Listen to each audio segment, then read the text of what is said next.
ಒಂದು ಕೇಳಬೇಕು ಕ್ವಶನ್ನು. ಮುದ್ದೆ ಪಲ್ಯಕ್ಕೆ ಹಸಿ ಕೊಬ್ಬರಿ ಹಾಕ್ತೀರಾ ಬಳ್ಳಾರಿ ಸ್ಟೈಲ್ ಒಣ ಕೊಬ್ಬರಿನ? ಓಕೆ. ಮುದ್ದೆ ಪಲ್ಯ ಅಲ್ಲದೆ ಬೇರೆ ಏನಕ್ಕೆ ಯೂಸ್ ಮಾಡ್ತೀರಾ ಒಣ ಕೊಬ್ಬರಿ? ಓಕೆ, ಗೊಜ್ಜು ಅಷ್ಟೇ. ಇನ್ನೆಲ್ಲದಕ್ಕೂ ಹಸಿ ಕೊಬ್ಬರಿ, ಒಣ ಕೊಬ್ಬರಿನೇ ಯೂಸ್ ಮಾಡಿ. ಏನಕ್ಕೆ ಒಣ ಕೊಬ್ಬರಿ ಯೂಸ್ ಮಾಡ್ತೀರಿ?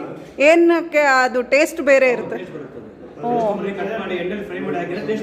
ಓಕೆ, ಒಣ ಕೊಬ್ಬರಿ.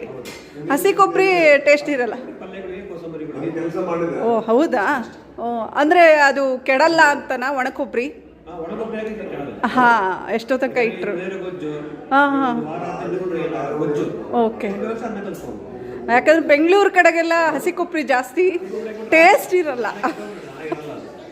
ಚಟ್ನಿಗಳಿಗೆ ಹಾಂ, ಹೌದಾ? Okay, thank you.